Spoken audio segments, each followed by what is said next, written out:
Halo teman-teman sepengetahuan, hari-hari telah berlalu setelah masa sede vacante atau kekosongan tahta suci. Akhirnya, pada tanggal 8 Mei 2025, sejarah baru ditorehkan di Vatikan. Setelah denting lonceng Basilika Santo Petrus menggema dan asap putih membumbung dari cerobong Kapel Sistina, tanda sakral bahwa seorang paus baru telah terpilih oleh para kardinal dalam konklav yang berlangsung secara tertutup dan penuh rahasia. Umat Katolik sedunia menyambut kabar yang telah lama dinanti, Habemus Papam, kita memiliki paus. Nama yang diumumkan membuat banyak hati tergetar, yaitu terpilihnya Kardinal Robert Francis Prevost, seorang putra Amerika Serikat, kini menjadi uskup Roma, menggantikan mendiang Paus Fransiskus. Ia memilih nama Kepausan Leo XIV, sebuah anggukan ke masa lampau sekaligus cerminan harapan baru. Seperti yang kita tahu, nama Prevost muncul sebagai konsensus yang mengejutkan sebagian pihak, ia muncul dari nama-nama kuat yang diperhitungkan lainnya. Untuk itu, mari kita bahas lebih dalam tentang siapa Robert Francis Prevost, dan bagaimana perjalanan hingga ia terpilih menjadi Paus Leo XIV.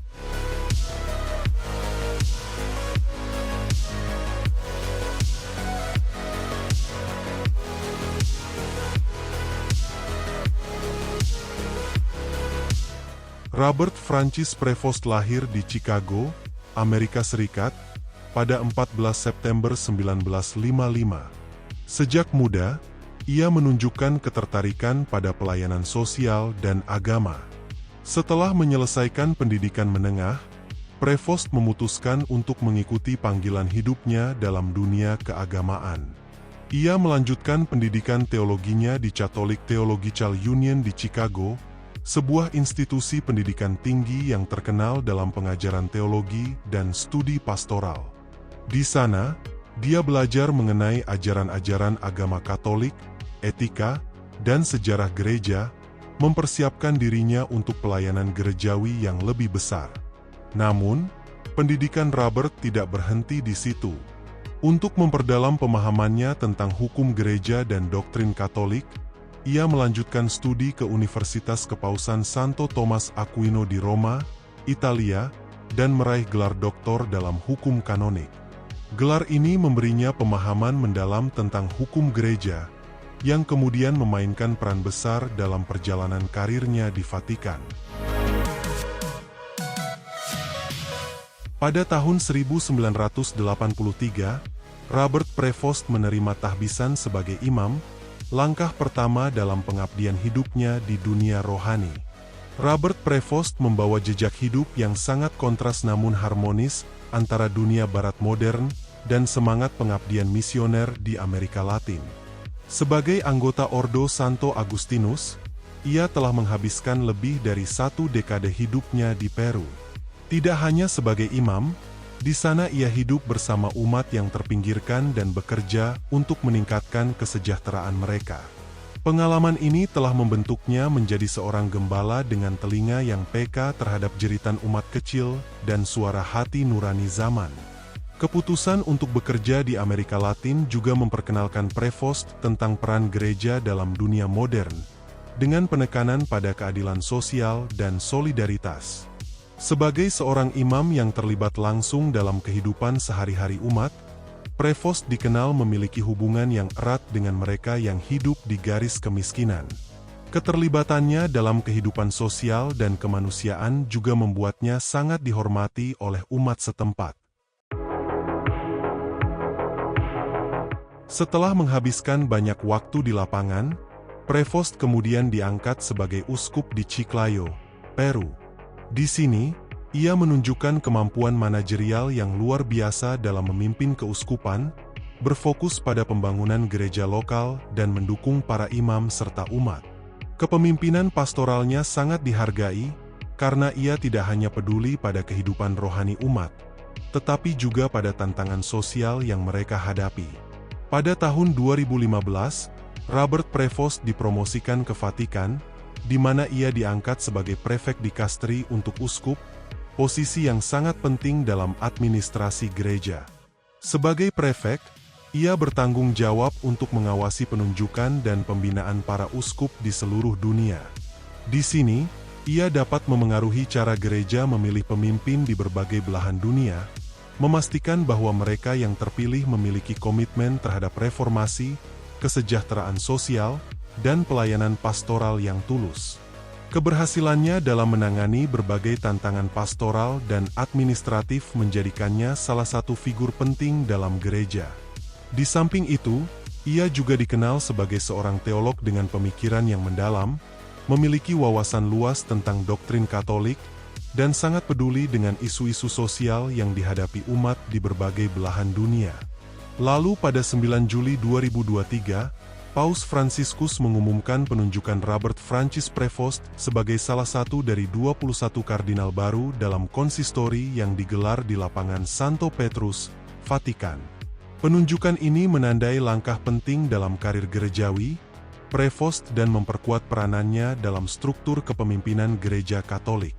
Penunjukan ini adalah bagian dari upaya Paus Fransiskus untuk memperluas representasi Gereja Katolik di berbagai belahan dunia, terutama di wilayah-wilayah yang mengalami tantangan sosial dan keagamaan, seperti Amerika Latin dan Peru, tempat di mana Prevost menghabiskan banyak waktunya.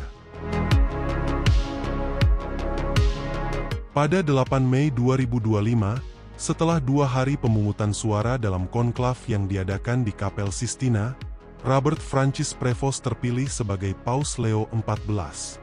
Nama Leo yang dipilihnya mengingatkan pada Paus Leo XIII, seorang paus yang terkenal dengan ajaran sosialnya, yang menekankan pentingnya keadilan sosial, hak-hak buruh, dan perhatian terhadap kesejahteraan umat manusia.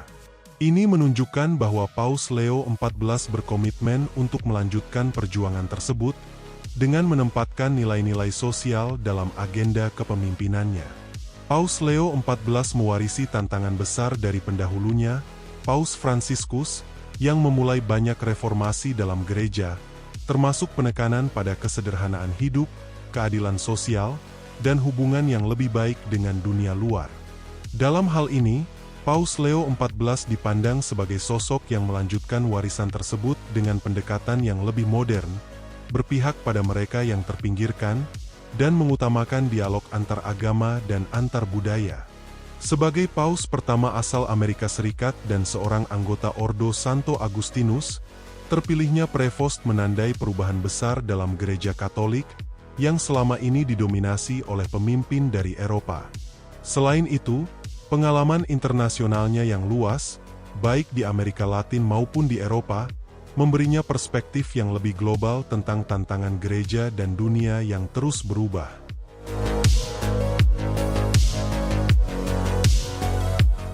Salah satu aspek penting dari kepemimpinan Paus Leo XIV, dalam pidato perdananya dari balkon Basilika Santo Petrus sebagai paus baru, adalah komitmennya terhadap keadilan sosial. Sebagai paus, ia telah berjanji untuk memperkuat peran gereja dalam mengatasi masalah-masalah global seperti perubahan iklim, kemiskinan, ketidaksetaraan gender, dan krisis pengungsi. Kepedulian ini sangat terkait dengan pengalaman masa mudanya yang menghabiskan waktu lama di Amerika Latin, tempat di mana ia melihat sendiri ketimpangan sosial yang besar. Paus Leo XIV juga diperkirakan akan melanjutkan reformasi dalam struktur gereja, memperkuat peran perempuan dalam Gereja Katolik, serta berupaya mengurangi pengaruh sekularisme yang berkembang di banyak negara. Ia menginginkan gereja yang lebih inklusif dan lebih mendengarkan kebutuhan umat, terutama mereka yang hidup dalam kemiskinan dan kesulitan. Ia juga bertekad untuk melanjutkan reformasi dalam gereja yang dimulai oleh Paus Fransiskus, khususnya dalam hal kesederhanaan hidup dan pelayanan terhadap yang terpinggirkan. Paus Leo XIV dikenal sebagai seorang pemimpin yang rendah hati namun tegas. Kepribadiannya yang sederhana dan kemampuannya untuk mendengarkan umat menjadikannya figur yang sangat dekat dengan orang-orang. Hal ini terlihat dari sikapnya yang selalu bersedia untuk mendengarkan keluh kesah umat, serta komitmennya untuk menciptakan gereja yang lebih transparan, lebih terbuka, dan lebih relevan dengan tantangan zaman. Dia percaya bahwa gereja harus tidak hanya menjadi lembaga keagamaan, tetapi juga kekuatan moral yang dapat memberikan dampak positif dalam kehidupan sosial. Dalam pandangannya, Kepemimpinan sejati adalah tentang melayani orang lain dengan kasih dan ketulusan, bukan hanya dalam kapasitas administratif, tetapi juga dalam penguatan iman dan semangat umat. Dengan kemampuannya dalam berbahasa Spanyol, Italia, Prancis, dan Latin, Paus Leo XIV juga menjadi sosok yang mudah diakses oleh umat di berbagai belahan dunia, menciptakan hubungan yang lebih erat antara gereja dan masyarakat global.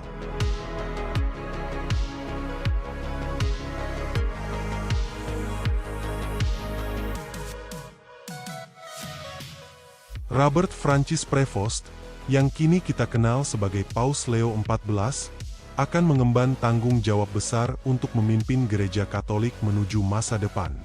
Kini ia membawa harapan baru bagi Gereja Katolik. Kepemimpinannya diharapkan dapat memperkenalkan reformasi yang lebih inklusif, memprioritaskan keadilan sosial, dan relevan dalam menghadapi tantangan dunia modern.